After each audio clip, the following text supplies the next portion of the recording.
당신의 그 섬김이 천국에서의 같이 빛나리. 당신의 그 섬김이 천국에서 해같이 빛나리. 당신의 그 겸손이 천국에서 해같이 빛나리. 당신의 그 믿음이 천국에서 해같이 빛나리. 당신의 그 충성이 천국에서 해같이 빛나리. 주님이 기억하시면 좋가리.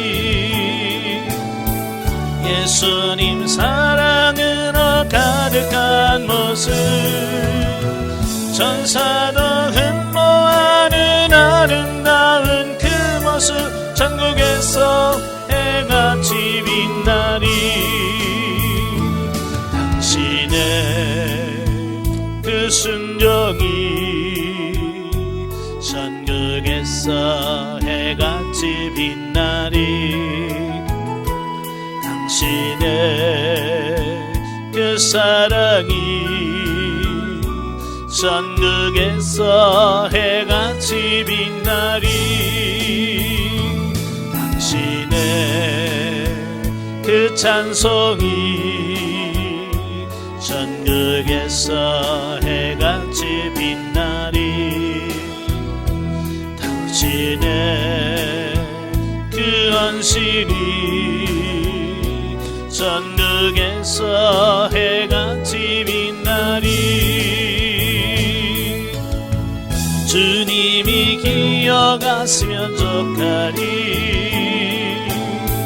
예수님 사랑으로 가득한 모습, 천사도 흠모하는 아름다운 그 모습, 천국에서 해같이 빛나리. 아멘. 기도하겠습니다. 은혜로우신 아버지 감사합니다.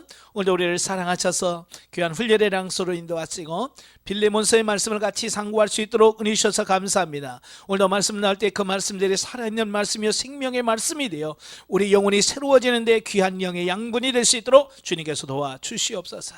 시종을 주님께 맡겨오며 예수님의 이름으로 감사하며 기도합나이다. 아멘.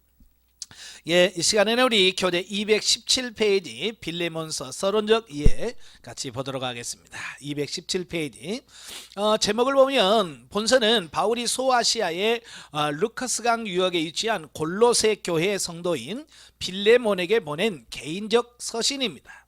그래서 헬라어의 원전의 제목을 보면 프로스 필레모나라고 하는 말인데요, 빌레몬에게 라고 이렇게 되어 있습니다. 저자를 보면 본서의 저자가 바울이라는 사실은 본서 자체가 내증하고 있습니다. 그러니까 바울이 본서 서두에서 자신이 발신자라고 하는 사실을 밝히고 있어요. 또 말미에도 자신이 친필로 본서를 기록했다라고 밝히고 있어요. 자, 이 밖에도 바울은 자신이 갇힌 상태에 있음을 언급하였는데요, 이것은 역사상 바울의 1차 로마 투옥 상황과 일치하고 있습니다. 자, 그래서 본서의 저자가 바울이라는 사실은 의심할 여지가 없다라는 겁니다. 자, 문제는 그럼에도 불구하고 몇몇 학자들이 바울의 서신이 아니라고 주장을 합니다. AD 4세기경부터 나왔는데요, 왜냐하면 이 빌레몬서 안에 교리적인 내용이 담겨 있지 않다라고 하는 거예요. 그래서 본서의 바울 저작의 저작서를 부인합니다. 자, 그러나 이 크리소스톰과 같은 권위 있는 학자가 바울의 저작서를 다시금 입증한 이래 19세기까지는 더 이상 논란이 없었어요. 그러다가 또 19세기에 들어서면서 티빙겐 학파가 또다시 바울의 저작서에 대하여 이의를 제기하고 있습니다. 그러면 그들이 주장하는 이유가 뭐냐? 이 말은 AD 2세기경에 익명의 저자가 당시 노예 제도에 대한 교회 입장 표명을 위해서 본서를 기록했다라고 주장을 합니다. 왜냐하면 2세기에 들어서면서부터 교회 안에 노예 제도에 대한 논란이 많이 있었거든요. 그러니까 그때 기록하지 않았을까라고 하는 겁니다. 자, 그러나 그와 같은 주장을 뒷받침해주는 본서의 내용적 정황을 찾아볼 수 없다라고 하는 거예요. 그리고 본서의 외증의 전승은 오히려 일관되게 본서를 바울의 저작서를 지지하고 있다라고 하는 겁니다. 따라서 본서의 저자는 바울이라고 하는 사실에 대해서는 더 이상 재론의 여지가 없다라고 하겠다. 자, 기록 연대와 장서를 보면 본서의 기록 연대는 AD 62년경으로 추정을 할 수 있습니다. 왜냐하면 본서 자체에 당시 바울이 로마 감옥에 갇혀 있는 상태라고 언급을 하고 있기 때문에 그렇습니다. 자, 물론 학자들에 따라서는 이때 바울이 갇힌 곳을 로마가 아닌 에베소나 가이사라로 보기도 합니다. 왜냐하면 바울이 여러 번 감옥에 투옥되어 있었기 때문에 그렇죠. 자, 그런데 대부분의 학자들은 이때 바울이 로마에서 1차로 투옥당했을 때인 것으로 보고 있습니다. 왜냐하면 사도 바울이 3차 전도 여행을 마치고 예루살렘으로 돌아왔다가 체포를 당합니다. 이때가 AD 58년경이에요. 그리고 나서 가이사랴에서 약 2년 동안 옥살이를 하고 그가 가이사에게 상소를 하죠. 그래서 상고함을 통해서 그가 로마로 이송이 되어집니다. 그때가 AD 61년경입니다. 그리고 로마에서 감금 생활을 하다가 AD 63년경에 석방이 됩니다. 그러므로 바울이 본서를 기록할 때가 그 중간기인 약 AD 62년경으로 추정해 볼 수 있다라고 하는 겁니다. 그래서 우리가 잘 아는 옥중서신이라고 하는 에베소나 골로새도 바로 이때 기록이 되었고요. 빌립보서는 이 서신서보다 조금 뒤에 기록되어 있다라고 우리가 볼 수 있겠죠. 자, 그러면 이제 기록 동기와 배경. 본서는 1차 로마 투옥 중에 있던 바울이 골로새 교회의 성도인 빌레몬에게 보낸 개인적 서신이라고 그랬어요.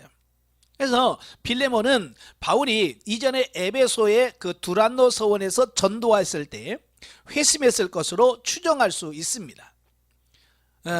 그래서 다른 성도들에게도 친절했으며 그의 집이 예배 장소로 사용될 정도로 돈 많은 부유한 자였다라고 하는 것을 보게 됩니다. 또 자기 집을 교회로 내놓을 만큼 믿음도 있는 그런 사람이었다라고 볼 수 있겠죠.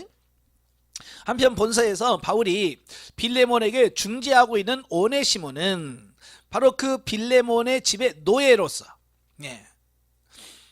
빌레몬의 재산을 훔쳐 도망쳤다라고 하는 겁니다.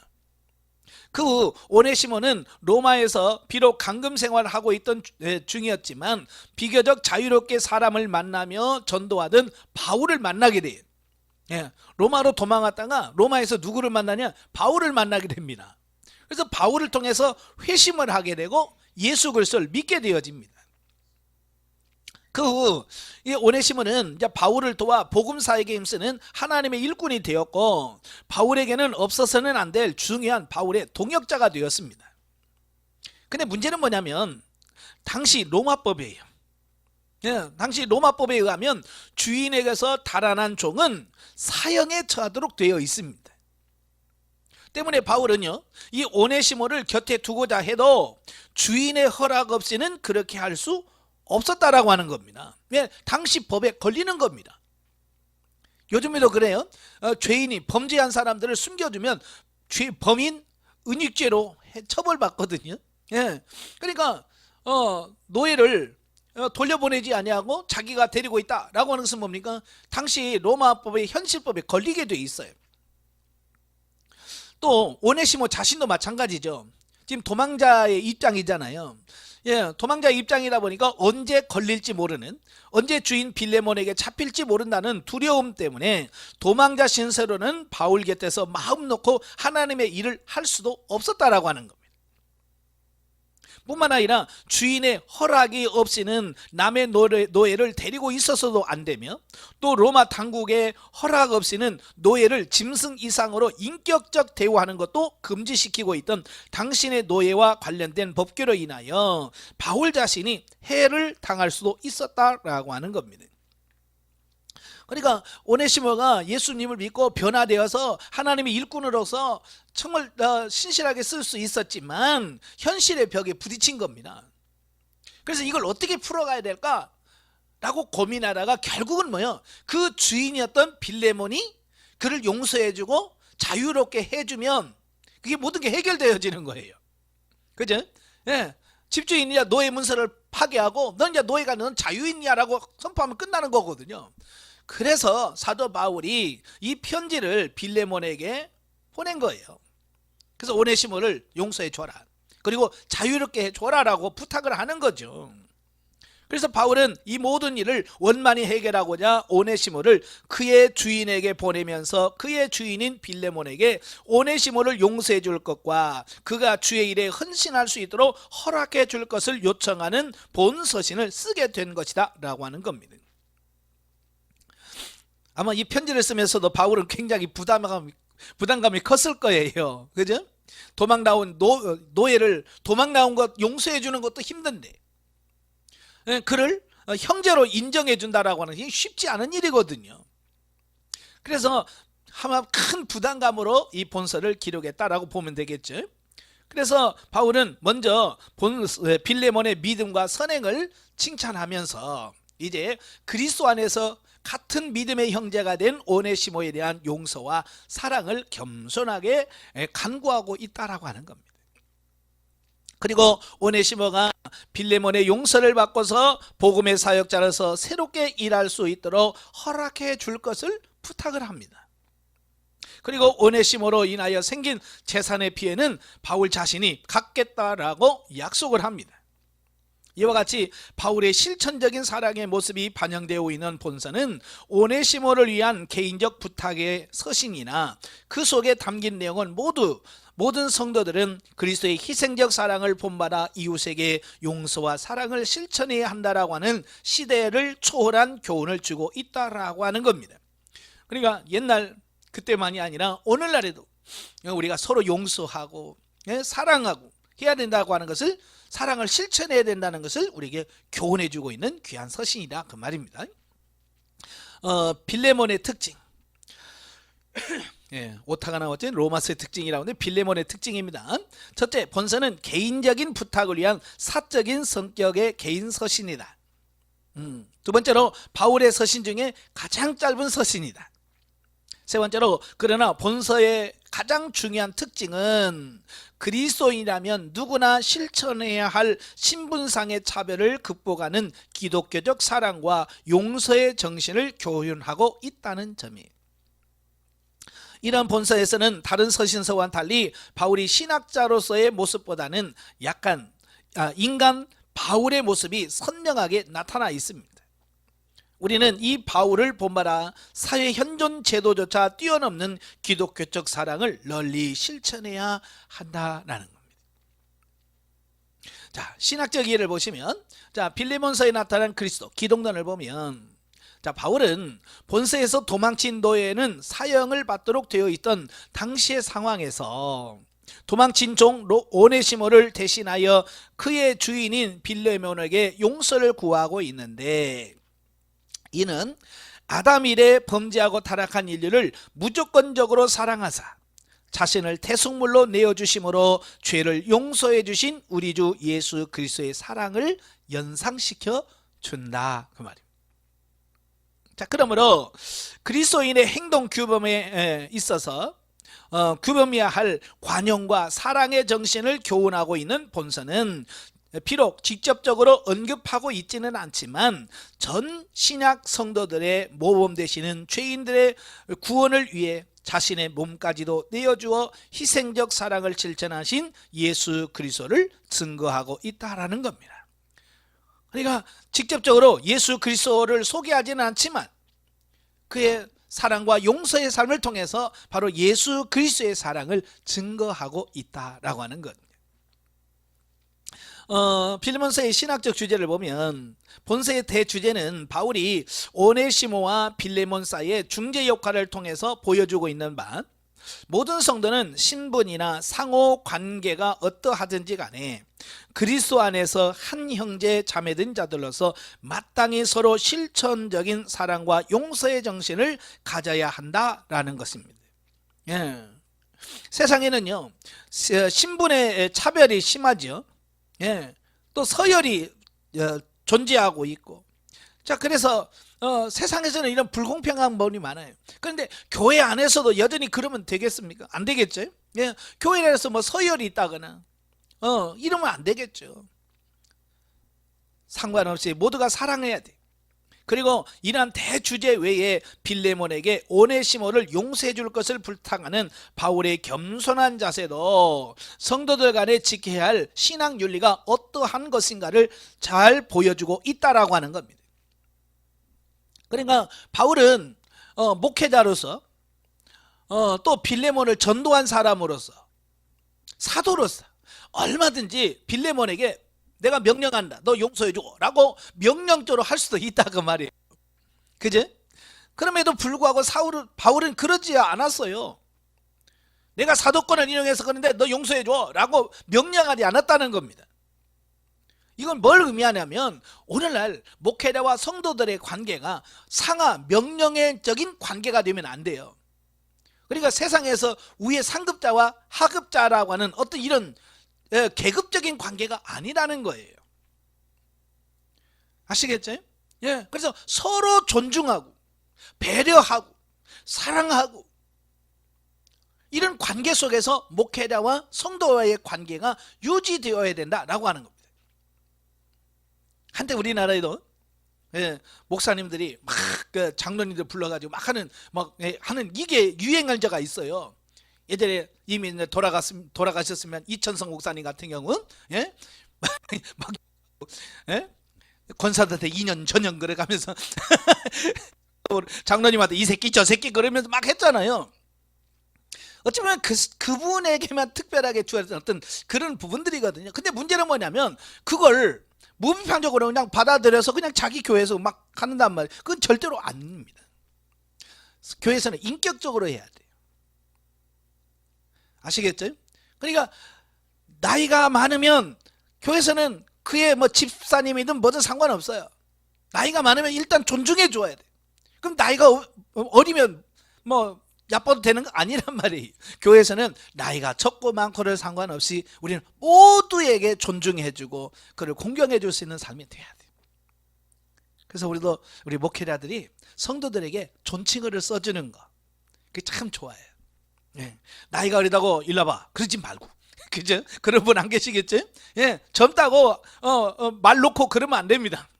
예. 존중해주고 경어를 써주면 결국은 그들이 존중하게 돼요 나중에. 예. 그래서 서로 이 사도 바울은 빌레몬을 전도했잖아요.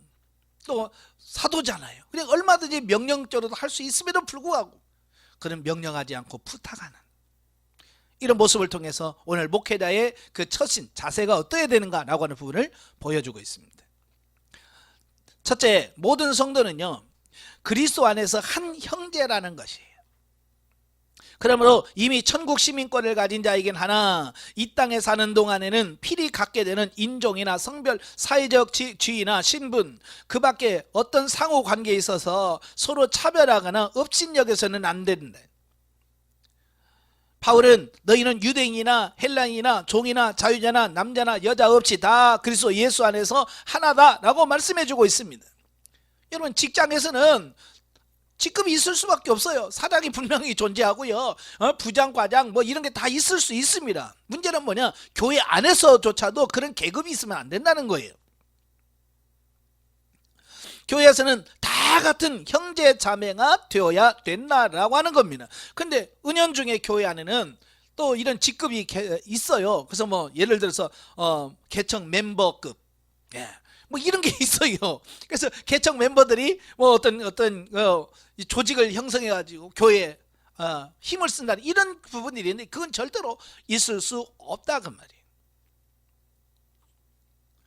예, 제가 아는 분은 이제 군인이에요. 신분이 군인인데 군인 교회를 안 가려고 와요. 왜냐하면 군인 교회를 가면 거기에 대대장 있지, 연대장 있지, 뭐 이런 거 다 있단 말이에요. 예. 근데 교회 하면 그 계급당 떼고 해야 되거든요. 그죠?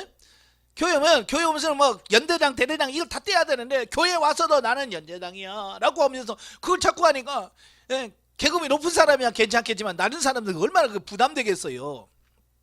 그래서 자기는 부대 교회 안 간대. 그러니까 아니 군대에서 대대장이지 교회에서도 대대장이냐 이제 그런 거거든요. 이제 이런 직급을 통한 어떤 계급별 차이가 있으면 안 되겠다라고 하는 거예요.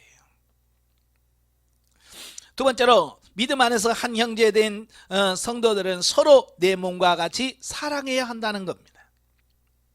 죄인을 구원하시기 위하여 자신의 목숨까지도 대속물로 내주셨던 그리스도께서는 또한 우리들에게 새 계명을 너희에게 주노니 서로 사랑하라. 내가 너희를 사랑한 것 같이 너희도 서로 사랑하라라고 하는 새 계명을 주셨습니다.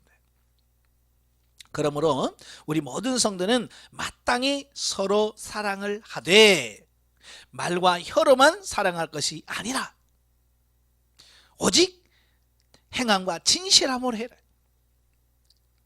오늘 오네시모로 인하여 빌레몬의 입은 손해를 바울이 대신 갚아주려 한 것처럼 반드시 행함이 동반된 실천적 사랑을 하여야 한다라는 겁니다. 예. 근데 바울은 그랬잖아요. 네가 뭔 손해 보았어? 내가 갚아줄게 라고 할 만큼 바울은 그 희생적인 실천을 동반한 이런 사랑을 행하고 있다라고 하는 거죠. 일방적으로 누구에게 희생을 강요하면 안 됩니다. 그지? 목회자들도 성도들에게 일방적으로 막 희생을 강조하면 안 돼요. 물론 희생해야 될 건 해야 되겠지만 일방적으로 하면 안 되죠. 서로 양보하고 서로 존중해주면서 할 수 있는 그런 부분이 되셔야 됩니다. 세 번째, 바울은 오네시모에 대한 빌레몬의 용서를 구하면서 사도의 권위를 내세우기보다는 그리스도 안에서 한 형제된 자라는 점에 입각해 사랑의 동기에서 자발적으로 하도록 권면하고 있습니다. 이것은 그리스도의 몸된 교회가 강압적 명령에 의하여 지탱되는 것이 아니라 사랑의 정신과 자신을 낮추는 겸손의 정신에 의하여 유지되어야 함을 시사해 주고 있습니다. 자, 223페이지 보시면 빌레몬서와 현대성도. 자, 본서는 우리에게 바울의 인간 됨됨이를 보여주는 귀중한 문헌입니다. 바울은 모든 문제를 교리적 기준에 의하여 날카롭게 처리하는 사도만은 아니었습니다. 그러니까 이 갈라디아 교회라든지 로마서를 보면 아주 예리하고 날카롭게 지적하는 교리적인 부분을 강조하는 이런 모습이 있어요. 그런데 이 본서는 그런 모습이 나오지 않아요. 그냥 오히려 그는 주인에게 도망친 노예를 위해서까지 사랑을 보이는 인간적인 면이 가득한 사도였다라고 하는 것을 보여주는 겁니다. 당시 도망친 노예는 사형에 처하도록 돼 있는 그 시대적 상황을 비춰볼 때 오네시모를 형제처럼 받아들여 달라고 부탁하는 것은 결코 쉬운 일이 아니었다라고 하는 겁니다. 그런데도 바울은 당시 현존하는 사회 제도를 무시하지 않는 대신 오히려 그 사회 제도를 뛰어넘는 초월한 기독교적 형제를 몸소 실천해 보였다라고 하는 것을 보게 됩니다. 그러니까 지금도 그래요. 이런 사회학자들은 보면 바울은 왜 그때 당시 노예 제도가 불공평했는데 왜 그 부분에서 입 다물고 있냐. 그죠? 혁명가로서 노예 제도를 폐지하라라고 주장해야 되는데 왜 바울은 안 했냐. 이거 가지고 자꾸 바울을 이상하게 몰고 있거든요. 바울은요. 그의 국가관이라든지 이런 부분이 명확하신 분이에요. 그죠? 예. 사회를 전복시키는 혁명을 일으키는 게 바울의 뜻이 아니에요. 이렇게 몸소 사랑을 실천함으로써 그 실천을 통해서 사회를 변혁시키고 개혁하려고 하는 게 바울의 목회 방침이었어요. 그래서 겉으로는 막 으쌰으쌰 막 그런 거 안 해요. 그러나 자기 삶 속에서 실천적으로 보여주는 겁니다. 그러므로 오늘날 우리 모든 성도는 바울의 모범을 본받아 자신과 관계하고 있는 모든 자들을 항상 관용과 사랑으로 대해야 할 것이다. 특히 다른 사람을 부리는 고용주의 입장에 있는 자들은 피고용인을 자신의 목적을 성취하기 위한 수단으로 보지 말고 자신과 동등한 인격체들로서 그에 걸맞는 대우를 받아야 할 자로 여겨야 한다라고 하는 겁니다. 한동안 갑질이란 말을 유행한 적이 있어요. 그죠? 자기 신분이나 지위를 이용해서 낮은 사람들을 힘들게 하고 괴롭히는 어떤 이런 부분을 갑질 문화라고 그래요. 여러분, 교회 안에 갑질 문화가 없을까요? 어찌 보면요, 부교육자들 생활하신 분들 보면 너무 힘들어하는 모습을 보게 돼요. 어찌 보면 교회에서 정말로 사역을 하면서 정말로 기쁨과 감사와 막 이런 사랑으로 해야 되는데요, 교회 안에서 더 심한 모습을 보게 돼요. 많은 부목사들, 전도사들 스트레스 받아가지고요, 목회를 못할 정도가 돼요. 그만큼 교회 안에서요, 지금 문제가 심각합니다. 지금 세상 개혁 뭐 말할 것이 아니라 교회 안에서부터 이루어져야 돼요. 그래서 혹여라도 부교육자들을 있는 목회자라고 한다면 그 부교육자들 인격적으로 대접하고 같은 동역자로서 서로 도우면서 협력하면서 하나님의 일을 해야지. 내가 담임 목사야, 내 말 들어 라고 하는 어떤 갑질적인 어떤 이런 문화로 하면 안 되겠다라고 하는 거예요. 여러분, 제가 부목사님들하고 또 상담도 좀 하고 그래요. 그러고 보면 이분들이 너무 힘들어해요. 영적으로 완전히 다운됐어요. 그러니까 그들이 뭐라고 말하냐면, 내가 목사인지 종인지 모르겠습니다. 내가 하나님의 종인지 담임 목사의 종인지 구분이 안 될 정도래요. 그렇습니다. 그러니 우리가 변화돼야 되겠죠. 그리할 때에 더욱 심화된 사회 병폐 중 하나인 가진 자와 가지지 못한 자 간의 반목 대립 현상 및 소외계층의 억울함 등이 극복될 수 있을 것이다. 넘겨서 구속사적에 봅니다. 우리는 본서를 통해서 그리스도와 신자의 아름다운 관계를 찾을 수 있다. 주인인 빌레몬에게 악하고 비천한 노예 오네시모를 용서하고 사랑으로 환영해 줄 것을 간청하는 바울의 모습은 하나님 앞에서 우리를 향해 대속의 사랑을 나타내신 그리스도의 모습과 같다. 우리는 한때 오네시모와 같이 악하고 무익한 사람이었다. 그러나 그리스도를 믿음으로써 변화되어 유익한 사람이 되었다. 그러니까 이 빌레몬서를 읽다 보면 오네시모가 바로 오늘 우리들의 모습이죠. 그죠? 범죄하고 타락하고 하나님 나라의 무익한 자였습니다. 그러나 예수님께서 우리를 부르셔서 이제는 하나님 나라의 유익한 자로 바꿔주셨어요. 그 주님의 사랑과 은혜를 잘 보여준다, 그 말이에요. 당시 로마 법률상 주인은 도망친 노예를 죽일 수 있는 권한이 있었습니다. 그러므로 바울은 빌레몬에게 오네시모를 용서해 주도록 간곡히 부탁했습니다. 왜? 죽을 수도 있거든요. 이는 그리스도께서 우리를 대신하여 친히 하나님께 간구하는 장면을 연상시켜 줍니다. 특히 바울이 오네시모를 인하여 빌레몬이 당한 손해를 자신이 손수 배상해 주겠다고 언급하는 모습은 주께서 죄인된 우리를 위하여 목숨까지 내어놓으셨던 바로 그 사랑을 실천하는 자세가 아닐 수 없다. 본문에서 우리는 한 천한 종을 귀한 복음의 일꾼으로 들어 쓰려고 가진 노력을 다하고 있는 바울의 헌신과 지극한 사랑을 엿볼 수 있다라고 하는 겁니다. 사실 한 사람을 전도하고 그에게 복음을 전해서 그를 하나님의 일꾼으로 세운다는 거 쉽지 않잖아요. 그죠? 그러니까 그가 전도해서 세운 그 오네시모라고 하는 한 영혼을 잃어버리지 않냐고, 그들을 통해서 어떻게 세워서 하나님의 일할 수 있을까, 이걸 고민하는 그 바울의 그 마음을 볼 수 있는 거죠. 자, 영적에 보겠습니다. 자, 우리 모두는 오네시모와 같은 속성을 다 가지고 있다라고 하는 겁니다. 예, 그러니까 이 성경에 나오는 인물을 통해서 뭘 봐야 되냐면 나를 봐야 돼요. 나를. 그죠? 내가 뭐 종인가? 나는 오네시모하고 상관없어 라고 볼 것이 아니라 바로 오네시모의 모습을 통해서 내 모습을 보셔야 돼. 제가 강의하면서 그러죠. 상대방은 나의 거울이다. 제가 강의하면서 상대방은 나의 거울입니다. 그랬더니 어느 집사님 막 나한테 성질 내더라고요. 목사님이 아무리 내가 봐도요 그 사람은 나하고 아니에요. 안 똑같아요. 막 그러면서 그러더라고요. 그래서 제가 이제 똑같다고 그랬어요. 내가 똑같다고 하는 뜻 않아요. 상대방은 나의 거울이라고 그랬잖아요. 상대방을 통해서 나를 보라고 하는 거지.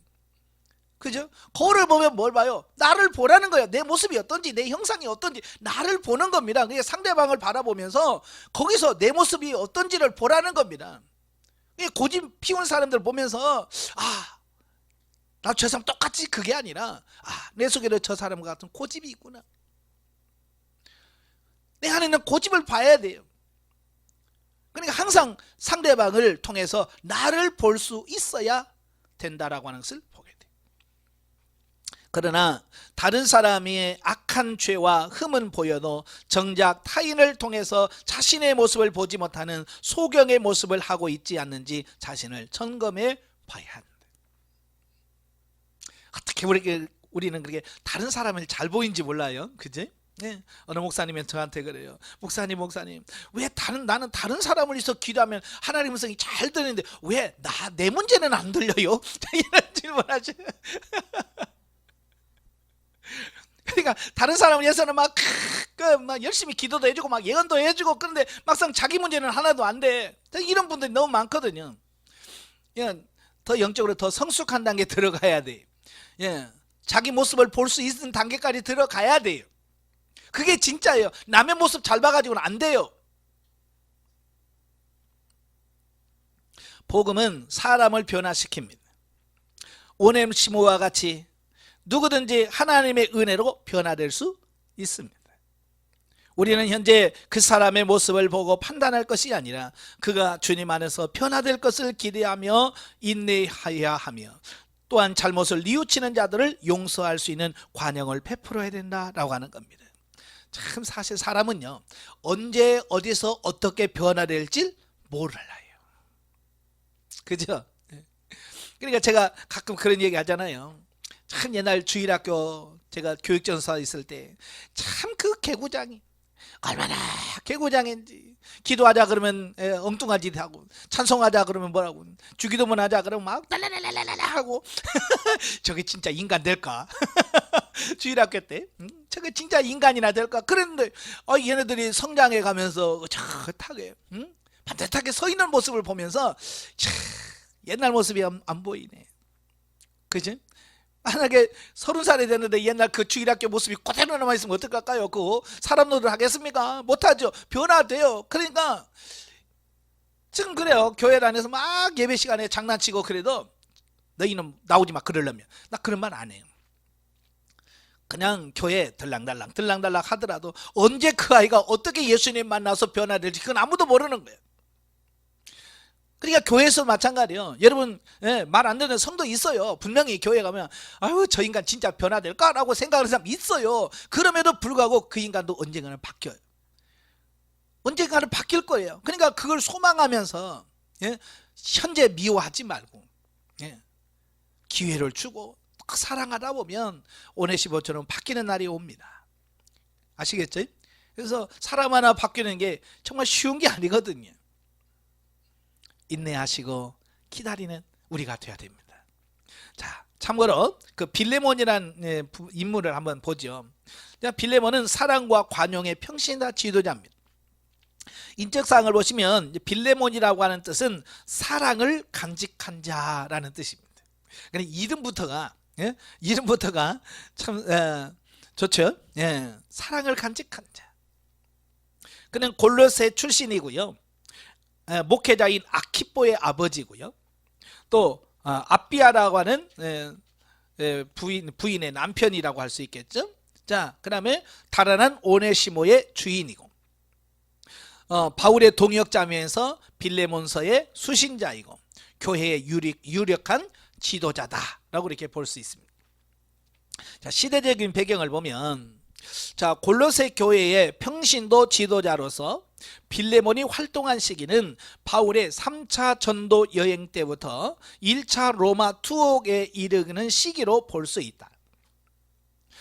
3차 시기는 사도 바울이 에베소에 가서 2년 반, 근 3년 동안 머물면서 세웠던 두란노 서원에서 말씀을 전했던, 그때 에베소에 찾았던 많은 사람들이 예수님을 영접하게 되고, 그 영접한 사람들이 자기 고향으로 가서 고향에서 전도하고, 자, 이런 부분들이 많이 나타나게 됐어요.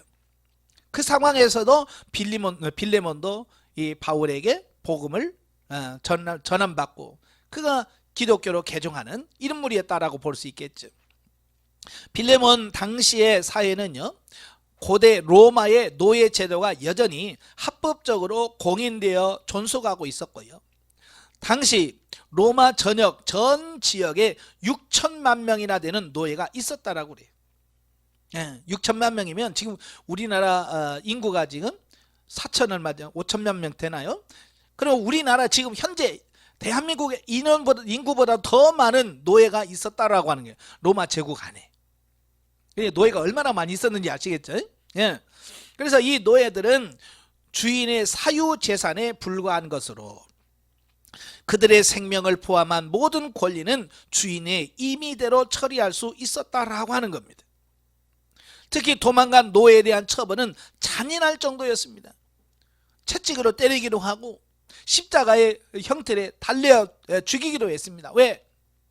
그래야 많은 사람들이 도망가라, 걸리면 저렇게 비참하게 죽는구나, 이거 무서워, 도망가지 말아야지, 이렇게 그 노예들에게 협박, 겁을 주기 위한 어떤 하나의 방식으로, 이런 잔인한 방법으로 종들을 죽이는 이런 모습을 보게 돼요. 빌레몬은 이러한 사회적 배경 속에서의 인물로 그 역시 노예를 소유하고 있는 부유한 사람이었다. 그러니까 그때 당시 노예를 부릴 정도라면 돈 꽤나 있는 사람, 부자였을 것으로 보죠. 자, 성품을 보면 첫째, 바울이 오네시모의 일 외에도 자신의 처소에 대해서 그에게 스스럼 없이 부탁한 것으로 보아서 그의 성격이 관용적이고 신뢰감을 주는 성품의 소유자였을 것으로 보입니다. 그러니까 바울이 그러잖아요. 나 이제 곧 풀려날 건데 내가 풀려나면 머물 수 있는 처소를 좀 준비 좀 해주라라고 할 만큼, 그만큼 어때요? 바울과 친한 신분이었다라고 볼 수 있죠. 그 다음에 두 번째로, 빌레몬의 집에서 모이는 많은 성도들이 그를 통해 평안을 얻는 것으로 보아서 누구에게나 친절하고 어려운 처지의 사람을 잘 돕는 사려 깊은 사랑의 소유자였다라고 하는 것을 보게 됩니다. 여기서 초대교회는 주로 지금처럼 어떤 상가가 있어서 상가를 임대해서 교회를 하는 그런 시대가 아니잖아요. 그죠? 그때 당시는요, 좀 돈 있고 그런 사람 집이 커요. 그러면 그 집을 아예 교회로 내놓는 겁니다. 그래서 자기 집에서 예배 드리고, 할 수 있는 교회로 자기 집을 내놓는 겁니다. 사실 우리나라도 초기 기독교가 들어와서, 바로 교회가 세워질 때 어떻게 했어요? 남의 큰 집 사랑채, 별채, 이런 걸 빌려서 그곳에 모여서 예배 드리기 시작했거든요. 그러니까 그렇게 자기 집을 내어줄 수 있는 사람들은 믿음 없이는 불가능한 거예요. 그죠? 많은 믿음의 사람들이 자기 집을 교회로 내놔. 그래서 그 집에서 교회를 하다가 점점 규모가 커지면 이제 건물을 짓고, 교회로서 세워지는 이런 부분들이거든요. 그러니까 이렇게 헌신적이고 희생적인 사람들이 있었기 때문에 지금까지 교회가 존속할 수 있고 교회가 계속해서 부흥할 수 있었던 거예요. 지금도 여러분 교회도 마찬가지죠. 그죠?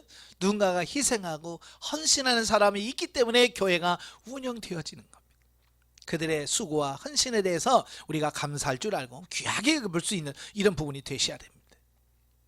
제가 청년 때 제가 조그마한 개척교회에 나간 적이 있어요. 그 교회가 그 고아원이 작은 고아원에서 있던 이런 강의실 같은 걸 빌려서 교회를 했어요.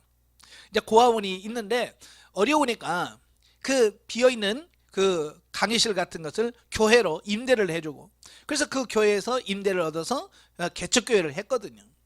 그러다 보니까 이런 강의실은 있는데 뭐 밥에 먹고 이런 시설이 없어요. 그때에 그 회사의 부장님으로 계셨던 오 집사님, 그때 당시는 오 집사님이었는데 나중에는 이제 장로님으로 되셨는데, 그분이 자기 집을 주일마다 개방을 하는 거예요. 그래서 주일 예배 드리면 다 그 장로님 집에 그 집사님 집에 가서 거기서 국수 끓여 먹고 냉면 끓여 먹고 교사들 밥에 먹고 매주마다 자기 집을 다 내놓고 다 그러는 거예요. 그러니까 그분이 그렇게 자기 집을 내놓고 주일 이렇게 활용할 수 있게 하니까 교회가 금방 부흥되는 겁니다. 예. 그래서 지금은 교인들이 한 1000여 명 되는 엄청나게 큰 교회가 됐고요. 경상남도 지방에서는 그래도 유명한 큰 교회가 됐어요. 그때 당시는 진짜 보육원에서 하여튼 그 조그마한 공간에서 예배드렸던 그 교회가 그렇게 헌신하는 사람들이 있기 때문에 어때요? 그들의 헌신으로 교회가 그렇게 커지는 거예요. 여러분의 교회도 그런 헌신적인 분들이 있으면 참 좋겠죠. 예. 네 번째, 구속사적 주의를 보시면 골로새 교회의 지도자로서 희생과 관용과 사랑이 충만한 참 성도의 표본이 된 자다. 두 번째로, 달아난 노예에게 용서와 사랑을 베푼 자로서 그리스도인의 사랑은 사회 제도와 신분을 초월하는 것이야 함을 행동으로 보인 자다. 그러니까 말로만 한 것이 아니라 실제로 그의 삶 행동으로 사랑이라는 게 이런 거야, 그리스도인의 삶은 이런 거야 라고 하는 것을 실질적으로 보여준 사람이 누구냐? 빌레몬이다 라고 볼 수 있는 거죠. 6번, 평가 및 교훈을 보면, 첫째, 빌레몬은 그에게 물질적인 큰 손해를 끼친 오네시모를 용서할 뿐만 아니라 이제는 종이 아닌 사랑 안에서 한 형제로 영접하는 관용을 보였다. 이거 쉽지 않거든요. 그죠? 사람은 돈에 눈 돌아갑니다. 그죠? 예, 돈 손해본 사람, 예, 이게 쉽게 이해가 안 되고 용서 안 됩니다. 더군다나 이 신분이 노예였잖아요. 친구라면 또 몰라. 근데 이게 노예예요. 노예가 돈을 훔쳐서 도망갔다? 이건 진짜 용서하기 어려운 거거든요. 그럼에도 불구하고 어때요? 그걸 용서해줘. 용서해주고 여기서 형제로 영접한다. 이 형제라고 하는 것은 뭡니까? 이제는 노예로 받아들이는 것이 아니고 같은 자유인으로서 받아들이라는 겁니다. 이거 쉽지 않잖아요. 저는 이제 가끔 우리 동창 모임에 가면 그래요. 동창들이, 야, 너 목사냐? 야, 다른 사람은 너 성도 목사라고 그래. 나는 너 친구기 때문에 목사라고 안 한다잉. 자, 그래요. 그럼 그래. 친구끼리 여기 계급장 때. 자, 그러면서 이제 그들하고 이야기 하잖아요. 여러분, 같은 초등학교 친구인데도 같이 공부했다가도 목사가 되면 목사님이라는 말 안 써요. 야, 그러지. 그런데 이건 노예란 말이에요. 자기 집에 노예였어요. 노예였는데 거기다가 아이고 전도사님, 목사님, 이거 하기 어려워요. 이거 쉽지 않아요. 친구도 목사님 하고 어려운데, 여러분 그렇잖아요? 친구도 목사님이라고 불리기 어려운데 자기 집에 노예였는데, 그것도 도둑질해 간 놈인데 그분을 주의 종으로 전도사님, 목사님 하기가 쉽겠어요? 어렵죠. 그런데도 그걸 실천했다고 말이에요. 이건 빌레몬이 얼마나 대단한 사람인지를 보여주는 거예요. 원래 죄인이었던 그리스도의 은혜로 하나님의 자녀가 된 성도는 이같이 그리스도께서 자신에게 보여준 용서와 사랑을 실천해야 한다. 진정 용서할 줄 모르는 자 또한 타인으로부터 참 용서를 받을 수 없는 것인데. 예. 그래서 주님께서 가르치는 기도에도 그렇잖아요. 예. 우리가 다른 사람의 죄를 용서해 준 것처럼 나의 죄를 용서해 주옵소서. 내가 다른 사람의 죄를 용서를 해줘야 하나님으로부터 죄 용서를 받을 수 있다는 겁니다. 그래서 우리가 먼저 용서해 줄 수 있는 사람이 돼요. 두 번째, 빌레몬은 사유 노예를 소유할 정도로 사회적 지위와 재력을 소유했음에도 불구하고 조금도 남을 멸시하거나 교만하지 않고 다른 성도들에게 큰 사랑을 베풀므로써 평신도 지도자로서의 역할을 온전히 감당했다. 이처럼 나를 내세우지 않고 내가 남보다 더 가진 것, 곧 지식, 재물, 재능, 권력 등에 대하여 교만하지 않고 하나님으로부터 온 것임을 아는 자만이 겸손하게 다른 이들을 섬길 수 있다라는 겁니다. 아멘. 자, 우리도 그렇게 돼야 됩니다. 예전에는 공부해서 남 주냐 그랬어요. 그죠? 근데 요즘 바뀌었어요. 그래, 공부해서 남 주자. 돈 벌어서 남 주나? 예, 이제는 돈 벌어서 남 주자. 예, 이제는 나만을 위해서 사는 어떤 그런 게 아니라 이제 다른 사람을 위해서도 공부하고, 예, 다른 사람을 돕기 위해서 내가 돈을 벌 수 있는 어떤 그런 삶이 돼야 돼. 이기적인 어떤 그런 모습이 아니라 이제 이타적으로 다른 사람을 도울 수 있게 해서 적극적으로 사는 우리가 돼야 된다, 그 말입니다. 자, 넘겨서 이제 본문으로 들어갑니다. 자, 1장 한 장밖에 없는데요. 자, 1절 온의 인사말과 빌레몬의 믿음과 형제 사랑에 대한 칭찬 및 오네시몬을 위한 부탁과 맺은 말. 1절부터 7절은 이제 문안 인사와 빌레몬에 대한 감사 및 칭찬에 대한 말씀인데요. 바울은 1절부터 3절을 통해서 빌레몬에게 문안하면서 평소 자신의 사도권을 언급한 것과는 달리 자신을 예수를 위하여 갇힌 자라고 소개를 하고 있습니다. 예, 여기서 바울은 자신의 사도권을 부인하거나 사명의식을 고취할 때 보통 사도권을 강조해요. 그래서 고린도 교회나 갈라디아 교회, 사도권을 부정하는 교회잖아요. 이런 데는 내가 주 예수 그리스도의 사도된 바울이다, 사도가 되었다라고 이걸 강조를 해요. 또 디모데 전서 디도를 보낼 때, 목회자에게 보낼 때 그들에게 하나님의 사도된 바울이라고 자기 사도권을 강조하잖아요. 왜? 이건 사적으로 주어진 말씀이 아니라 하나님 거로 받은 신적 권위에 있는 말씀이다, 이것을 강조하기 위해서 사도권을 강조하는데요. 이 빌레몬서에서는 그게 안 나와요. 사도권에 대해서 강조하는 말이 안 나오고 자기 자신을 그냥 예수를 위하여 갇힌 자라고 소개를 하고 있습니다. 그렇게 한 이유는 바울 자신이 예수님을 위하여 모든 것을 포기하였듯이 믿음의 형제인 빌레몬 역시 자기 자신의 모든 희생을 감수할 수 있기를 바라는 마음에서 표현하고 있다라고 하는 것을 보게 됩니다. 그러니까 어찌 보면 바울은 빌레몬에게 일방적인 희생을 강요하지 않았다는 거예요. 자신이 예수님을 위하여 지금 어떤 상태라고요? 예수님을 위하여 갇힌 자, 옥에 들어가 있는 어떤 이런 거, 자기 자신이 희생하고 있다라고 하는 것을 보여줌으로 인해서 사랑이라고 하는 게 뭐냐? 희생하는 거, 헌신하는 거다. 이걸 보여주려고 하는 거죠. 그러니까 내가 주를 위해서 이렇게 헌신하고 희생했잖아, 너도 나를 좀 본받아, 이게 어떤 그런 의미라고 볼 수 있잖아요. 자, 바울은 4절부터 7절에서 당시에 빌레몬의 믿음과 성도를 향한 사랑과 헌신에 대하여 감사와 칭찬을 아끼지 않는다. 이는 빌레몬이 평소에 가지고 있던 그러한 형제 사랑으로 오네시모까지도 용서하며 더 나아가 그를 복음의 일꾼으로 받아주었으면 하는 바울의 간절한 염원을 반영하는 것이다 라고 하는 겁니다. 그러니까 이 빌레몬은 평소에도 사랑을 실천하고 섬기는 이런 부분들이 아주 몸에 배었던 것 같아요. 그러니까 바울이 그런 부분을 알고 그런 부분을 칭찬하고 있습니다. 자, 본문에서 우리는 진정한 기독교적 사랑의 정신을 배우게 된다. 당시 로마법에 의하면 주인에게서 도망친 노예는 사형에 처하도록 규정되어 있었다. 그런데도 사도 바울은 그러한 규범을 넘어서 초월해서 그 오네시모를 예수 그리스도 안에서의 한 형제로 대하며 저의 영육 간의 군박한 문제에 관심을 기울여 주었던 것이다. 이는 실로 하나님께서 죄인인 우리를 용서하시고 구원하시기 위하여 자신의 독생자를 희생제물로 삼으신 그 사랑을 본받아 실천한 것이 아닐 수 없다.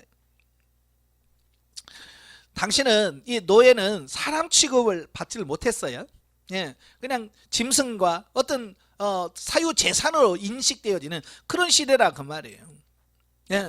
그러니까 다른 사람이 다 그러니까 바울도 노예에 대해서 그렇게 할 수도 있어요. 그렇다고 누가 뭐라고 할 사람 없어요.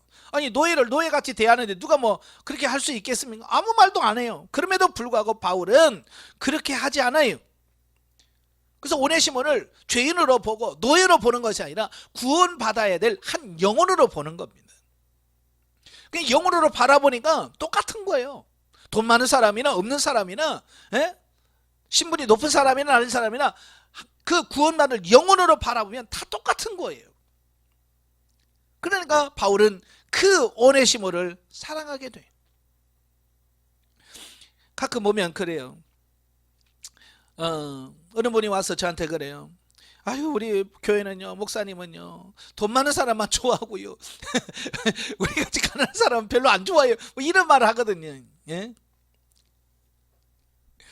제가 아니 그런 말 하지 말아요. 그런 목사가 어디 있어요? 제가 그러죠. 그러면서도 그 말을 들으면 짠해.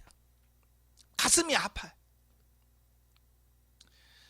그러니까 그런 말을 하실 거 아니에요. 그랬어요. 그가 느꼈으니까 그런 말을 하지 않겠습니까? 그지? 그래서 그런 부분에 대해서 우리가 좀 신경을 좀 많이 써야 돼. 도리어 왜냐하면 가난한 사람들의 영혼이나 돈 많은 사람의 영혼이나 하나님 똑같은 영혼이에요. 다 귀한 영혼이거든요. 돈 많다고 하나님께서 뭐 귀하게 여기고 돈 없다고 뭐 천히 여기는 게 아니잖아요. 하나님 똑같은 영혼으로 보신단 말이에요. 그러니까 우리 목회자들 그들 성도를 바라보는 관점이 뭐 물질이나 이런 것에 떠나서 사랑을 하셔야 돼요. 자, 더욱이 그리스도께서 모든 성도들에게 내가 너희를 사랑한 것 같이 너희도 서로 사랑하라고 명령하셨는데 바울은 이를 철저하게 실천한 사역자라고 볼 수 있고요. 자, 8절부터 21절까지면 오네시모를 위한 부탁이에요. 자, 보면은 앞서 서술된 인사 및 빌레몬에 대한 감사와 칭찬에 이은 본서의 본론으로 바울은 오네시모를 빌레몬에게 돌려보내게 된 경위를 설명하면서 오네시모가 과거에는 빌레몬에게 무익한 사람이었으나 그리스도를 믿는 현재는 빌레몬에게 뿐만 아니라 바울 자신에게도 유익한 자가 되었다라고 말하고 있다라고 하는 겁니다. 예. 아까도 잠깐 말씀드렸지만 사람이 돈과 연관되면 참 예민해져요. 그지? 형제 간에도 그러고요. 부모 자식 간에도 이 돈 문제가 왔다 갔다 하면 그 관계가 예민해집니다. 그래서 뭐라고 그래요? 가까운 사람일수록 돈 이거 관리할 때 돈 관계 맺지 마라 그래요. 왜? 돈 때문에 부모와 자식 간에 그것도 잘못될 수도 있고요. 형제 간의 의의가 상할 수도 있어요. 그만큼 돈이라고 하는 것은 예민한 거예요. 민감한 겁니다. 특별히 부자는요 돈에 대한 이런 게 더 심해요. 그죠? 돈에 대한 애착이 심해요. 근데 자기 돈 가지고 도망간 그 종을 어떻게 용서하기 쉽겠어요? 어렵죠. 그럼에도 불구하고 어때요? 이걸 용서해 주라. 예전에 한참 그 비투라는 말을 많이 썼어요. 미투. 나 성폭력 당했다 막 한 다음에 갑자기 또 비투로 바뀌었어요. 그래서 막 10년 전에 내 돈 먹고 뛰어 도망갔네 막 그래가지고 그것 때문에 한참 또 사회 문제가 된 적도 있거든요. 그러니까 그걸 보면서 뭘 생각하냐면 이 물질로 손해본 사람들은요 그게 10년 20년이 가도 이 마음속에서 용서가 쉽지 않다는 것을 보여주는 거예요. 그죠? 그러니까 20년 전에도 가끔 보잖아요. 너 학교 다닐 때 너 만 원 내 빌려갔는데 왜 안 갚아? 20년 30년이 지나서도 그게 안 잊어버려. 왜냐하면 돈에 대한 애착이 그게 길어요. 근데 그걸 용서해 준다? 쉽지 않죠. 그럼에도 불구하고 바울이 그에게 요청하고 있습니다. 용서해 달라고. 왜냐하면 이 오네시모가 옛날 오네시모가 아니라는 거예요. 이제 예수 그리스도를 믿고 변화됐다는 겁니다. 새로워졌다는 겁니다. 이제는 하나님의 나라의 유익한 자로 바뀌어졌다라고 하는 거예요. 그리고 빌레몬에게 오네시모의 과거를 용서해 줄 것과 하나님의 일꾼으로 그가 복음사에게 헌신할 수 있도록 허락해 줄 것을 부탁하는 사실을 기록해 주고 있습니다. 그러니까 오늘 본문을 윤리 도덕적으로 접근하면 이게 문제가 안 풀립니다. 윤리적으로 네가 그럴 수 있어, 도덕적으로 네가 나에게 어떻게, 이러면 도무지 이게 해결할 방법이 없습니다. 그렇잖아요. 그러니까 우리는 뭐요? 도덕과 윤리를 초월한 그리스도의 사랑으로 접근해야 이런 용서가 되어지는 거예요. 저도 훈련 받을 때, 대인관계 훈련했을 때요, 참 그 용서하고 이해한다는 게 쉽지 않더라고요. 예, 그래서 제가 하나님께 따진 적이 한 번 있어요. 하나님, 길 가는 사람 다 물어봐요. 내가 옳다고 그렇지. 내가 뭐 잘못했다고 하나도 없을 거예요. 내가 하나님께 막 그렇게 항의하고 그랬거든요. 그러니까 왜냐면 제가 윤리 도덕적으로 자꾸 접근하려고 한 거예요, 이걸. 그죠? 그 사람이 그렇게 행동을 했으니까 내가 이렇게 미워할 수밖에 없잖아요.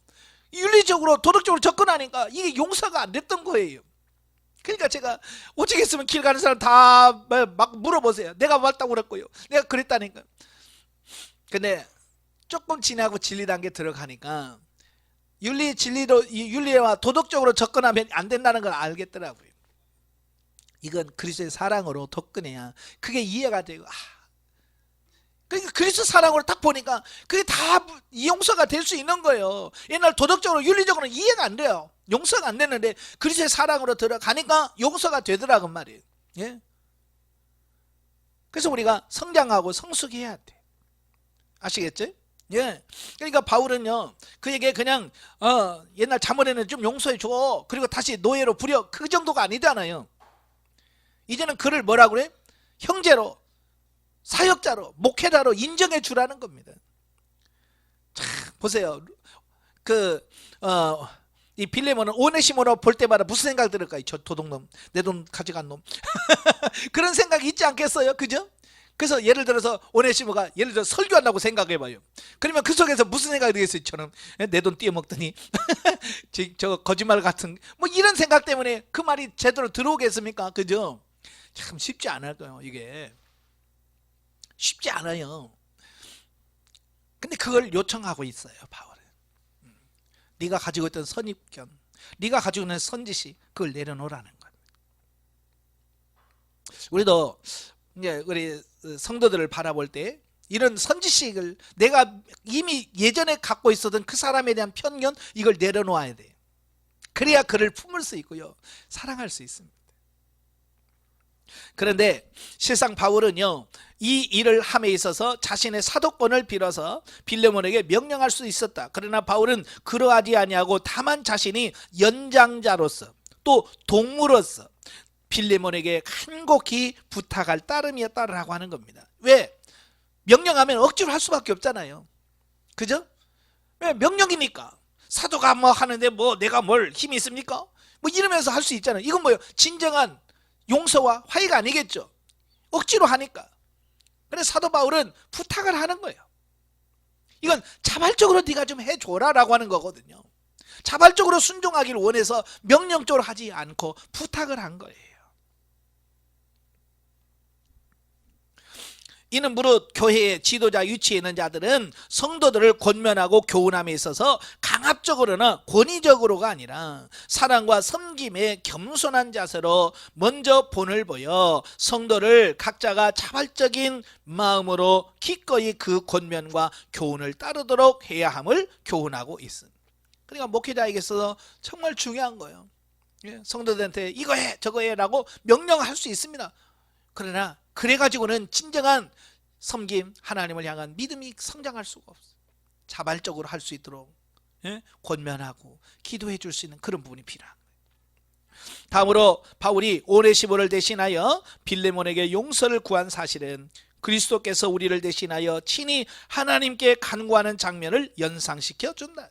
뿐만 아니라 바울이 오네시모로 인하여 빌레몬이 당한 손해를 자신이 손수 배상해 주겠다고 언급하는 모습은 주께서 죄인된 우리를 위하여 자신의 목숨까지도 내어놓으셨던 바로 그 희생적 사랑을 본받아 실천하는 자세가 아닐 수 없다. 특히 현재 바울 자신은 로마 감옥에 갇혀있는 상태입니다.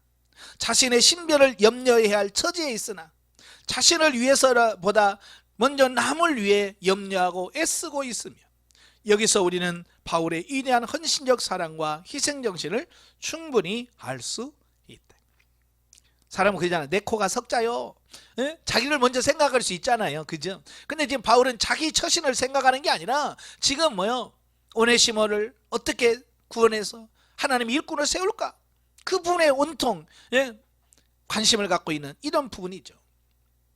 이처럼 감옥에서 갇혀서까지 주의 일에 힘쓴 바울의 모습은 죽든지 살든지 오직 그리스도의 영광만을 선양해야 할 자인 우리 모든 성도들에게 큰 교훈을 주고 있다. 자, 21절 25절을 보면 맺은 말이죠. 자, 보면은 본서의 종결부로 바울은 빌레몬에게 개인적인 부탁을 하고 이어 동역자들의 인사말을 전하며 축도로 본서를 끝맺고 있습니다. 자, 본문에서 바울은 머지않아 자신이 출감하게 될 것을 알고 빌레몬에게 자신이 출감한 후 거할 처소를 알아봐 달라고 부탁함과 동시에 빌레몬을 비롯한 골로새 교인들에게 바울이 골로새 교회를 방문할 수 있도록 중보 기도를 해달라고 부탁을 합니다.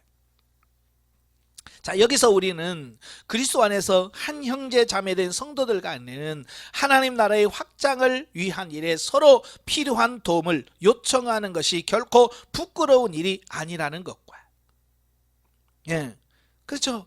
우리는 같은 형제 자매로서 서로 돕고 돕는 어떤 이런 관계가 형성이 돼야 되겠죠. 또 필요하면 도움을 요청할 수도 있어야 됩니다.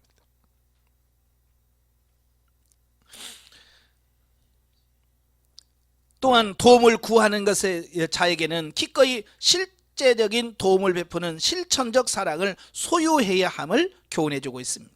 또한 그 어떤 것보다도 더욱 중보 기도를 함으로써 하나님이 형제에 대한 큰 은혜의 역사를 베푸시도록 하는 일에 성도 간에는 없어서는 안 될 매우 중요한 일임을 다시 한번 되새겨 줬는데, 바울은 성도들에게 나를 위해서 좀 기도해 달라고 요청을 이걸 어떤 자존심이나 이런 걸로 삼지 않아요. 하나님의 일을 위해서 같이 기도해 달라, 나를 위해서 중보해 달라고 요청을 하죠. 우리 목회자들도 마찬가지. 내가 사역을 하면서 부족한 부분이 있거나 힘든 부분이 있으면 그걸 가지고 같이 기도해 달라고 요청할 수 있는 어떤 이런 부분이 필요합니다. 자, 영적에 보면, 자, 빌레몬에게 바울은 신앙의 아버지이며 복음의 빚진 자였다. 왜냐하면 바울에게 전도받았고 또 바울에게 교육을 받았거든요. 그러니까 어찌 보면 빌레몬은 바울에게 복음의 빚진 자라고 볼 수 있겠죠. 바울은 그러한 빌레몬에게 해를 입혔던 오네시모를 받아들이고 용서하여 줄 것을 정중히 부탁합니다. 본문에서 바울이 전한 말씀은 우리 역시 그리스도의 사랑과 용서함을 받고 죄를 탕감받은 자들로서 우리를 괴롭게 하고 어려움을 주었던 자들을 용서해야 할 것을 교훈해주고 있습니다. 과연 우리는 용서하고 사는가? 우리 자신을 한번 되돌아봐야 돼요. 하나님은요, 우리를 빌레몬과 같은 신자로 성장시키기 위해서 때로는 우리에게 피해를 입히는 사람을 주변에 허락하셔서 사랑하고 용서할 수 있도록 하신다라고 하는 겁니다. 그러니까 진짜냐 가짜냐, 진짜 믿음이 있느냐라고 하는 것을 테스트해보기 위해서 우리로 물질로 손해보게 하는 자를 붙여주시고, 오늘 빌레몬처럼 정말 그를 용서해 줄 수 있는가, 이걸 테스트해보는 겁니다. 바울은 빌레몬을 향한 마음은 주님께서 성도들을 향하는 마음의 모형일 것이다. 즉 주님은 성도가 늘 영적으로 새로워지고 성숙하기를 바라시며 모든 환경과 조건을 그렇게 조성해 가신다. 하나님께서 조성하신 이 훈련을 여러분 넉넉히 이기고 통과할 수 있는 저와 여러분이 되셔질 줄로 믿습니다. 승리하시길 바라요. 기도하겠습니다. 은혜로우신 아버지, 오늘 빌레몬서를 보면서 참 많은 것을 깨닫습니다. 바울이 대하는 태도나 또 빌레몬이 그 말씀을 받고 실천하는 이런 모습들을 보면 정말로 예수 믿는 성도들이 어떻게 행동을 해야 되는지를 너무너무 잘 보여주고 있습니다. 우린 지금까지 말과 혀로만 사랑했지 행함과 진실함으로 하지 못한 부분들이 많습니다. 정말로 이 말씀을 기억하면서 우리가 말과 혀로만 사랑하지 말고 진짜로 행실로 삶으로서 사랑을 실천하고 보여줄 수 있는 우리가 되게 하여 주시옵소서. 예수님의 이름으로 감사하며 기도합나이다. 아멘. 하나님께 은혜입니다.